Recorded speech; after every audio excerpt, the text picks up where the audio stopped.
क्या कभी किसी ने सोचा है कि भारत का नक्शा, जिसे हम बचपन से देखते आए हैं, वो बदला भी जा सकता है? सुनने में थोड़ा अजीब लगता है ना? पर ये सच है। आज हम संविधान की उसी अनोखी शक्ति को समझने वाले हैं जो हमारी संसद को राज्यों की सीमाएं फिर से खींचने का अधिकार देती है। तो चलिए सीधे इस सवाल पर आते हैं। हम सब अक्सर ये मानकर चलते हैं कि किसी देश का नक्शा तो पत्थर की लकीर होता है, जो एक बार बन गया सो बन गया। पर क्या हकीकत में ऐसा है?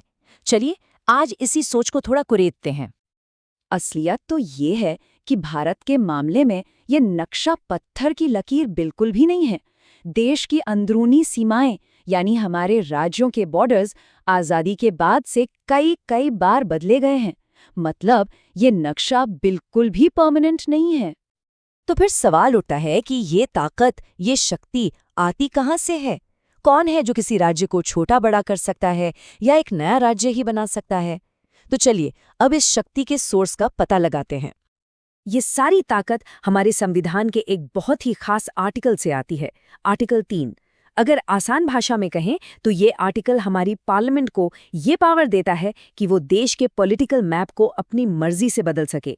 मतलब नए राज्य बना सकती है, सीमाओं में फेरबदल कर सकती है, यहाँ तक कि राज्यों के नाम भी बदल सकती है। यहाँ ये जानना भी दिलचस्प है कि एक आर्टिकल 2 भी है, पर वो इससे अलग है। आर्टिकल 2 का इस्तेमाल तब होता है जब किसी बाहरी इलाके को भारत में शामिल करना हो। पर आज हमारा फोकस पूरी तरह से आर्टिकल 3 पर है, जो सिर्फ देश के अंदर पहले से मौजूद हिस्सों को रीऑर्गेनाइज करने की बात करता है। अच्छा, तो हमें पावर का सोर्स तो पता चल गया, लेकिन ये सब होता कैसे है? क्या है इसका पूरा प्रोसेस? आइए अब स्टेप बाय स्टेप इस प्रक्रिया को समझते हैं। देखिए, ये पूरा प्रोसेस कुछ ऐसे चलता है। सबसे पहले ऐसा कोई भी बिल लाने के लिए प्रेसिडेंट की सिफारिश जरूरी है। उनके हाँ के बिना बिल पेश ही नहीं हो सकता। फिर बिल को उस राज्य की विधानसभा के पास भेजा जाता है जिस पर इसका असर पड़ने वाला है, ताकि उनकी राय ली जा सके। और आखिर में बिल को पार्लियामेंट के दोनों सदनों यानी लोकसभा और राज्यसभा में पास किया जाता है। और अब आता है इस पूरी कहानी का सबसे बड़ा ट्विस्ट। राज्य की विधानसभा जो भी राय देती है वो सिर्फ एक सलाह होती है। संसद उसे मानने के लिए बिल्कुल भी मजबूर नहीं है। जी हाँ, पार्लियामेंट चाहे तो उस राय को मान सकती है या फिर उसे पूरी तरह से नजरअंदाज कर सकती है।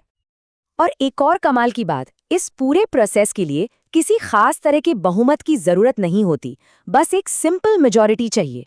मतलब सदन में जितने लोग मौजूद हैं और वोट कर रहे हैं, उनमें से आधे से ज्यादा का समर्थन मिल जाए तो काम हो गया। ये सब सिर्फ थ्योरी या किताबी बातें नहीं हैं। चलिए अब असली दुनिया के कुछ उदाहरण देखते हैं कि असल में इसका इस्तेमाल कब और कैसे हुआ है। भारत के इतिहास में इस आर्टिकल का इस्तेमाल कई बार हुआ है, खासकर जब भाषा के आधार पर राज्यों का पुनर्गठन हो रहा था। वक्त के साथ कुछ बदलाव तो सिर्फ नाम बदलने तक ही सीमित थे, जैसे जब मद्रास का नाम बदलकर तमिलनाडु रखा गया या जब बॉम्बे बन गया महाराष्ट्र। लेकिन कई बार बहुत बड़े भौगोलिक बदलाव भी हुए हैं, जैसे साल 2000 में जब बिहार से कटकर झारखंड बना, उत्तर प्रदेश से उत्तराखंड और मध्य प्रदेश से छत्तीसगढ़, और हाल ही में 2019 में जब जम्मू और कश्मीर राज्य को इसी आर्टिकल के तहत 2 अलग-अलग केंद्र शासित प्रदेशों में बांट दिया गया। लेकिन क्या इस पावर की कोई लिमिट है? क्या संसद देश के नक्शे के साथ सच में कुछ भी कर सकती है? आइए अब इस शक्ति की सीमाओं को भी समझ लेते हैं। ये एक बहुत ही जरूरी सवाल है। क्या पार्लियामेंट आर्टिकल 3 का इस्तेमाल करके भारत की जमीन का कोई हिस्सा किसी दूसरे देश को सौंप सकती है? इस सवाल का जवाब सुप्रीम कोर्ट ने बिल्कुल साफ साफ दिया है, और जवाब है नहीं। आर्टिकल 3 के तहत संसद ऐसा बिल्कुल नहीं कर सकती। अगर भारत की कोई जमीन किसी दूसरे देश को देनी है तो उसके लिए सिंपल मेजॉरिटी से काम नहीं चलेगा। उसके लिए तो संविधान में बाकायदा संशोधन करना पड़ेगा, जो कि एक बहुत ही मुश्किल और लंबी प्रक्रिया है। तो इन सब बातों से हमें भारत के स्ट्रक्चर के बारे में क्या पता चलता है? चलिए अब इसके सबसे मूल सिद्धांत को पकड़ते हैं। एक बहुत मशहूर लाइन है जो इस पूरी बात को एकदम सटीक तरीके से समझाती है: विनाशी राज्यों का एक अविनाशी संघ। इसका मतलब सीधा सा है, भारत एक देश के तौर पर कभी नहीं टूट सकता। वो अविनाशी है, इंडिस्ट्रक्टिबल है, लेकिन उसके अंदर के जो राज्य हैं वो विनाशी हैं, डिस्ट्रक्टिबल हैं। मतलब संसद उन्हें बदल सकती है, उनकी सीमाएं फिर से तय कर सकती है या उन्हें खत्म करके नए राज्य भी बना सकती है। तो आखिर में एक सवाल हमारे सामने खड़ा होता है। केंद्र सरकार के पास ये जो इतनी बड़ी पावर है, इसका हमारे फेडरल स्ट्रक्चर यानी केंद्र और राज्यों के बीच पावर बैलेंस के लिए आखिर क्या मतलब निकलता है? ये एक सोचने वाली बात है ना?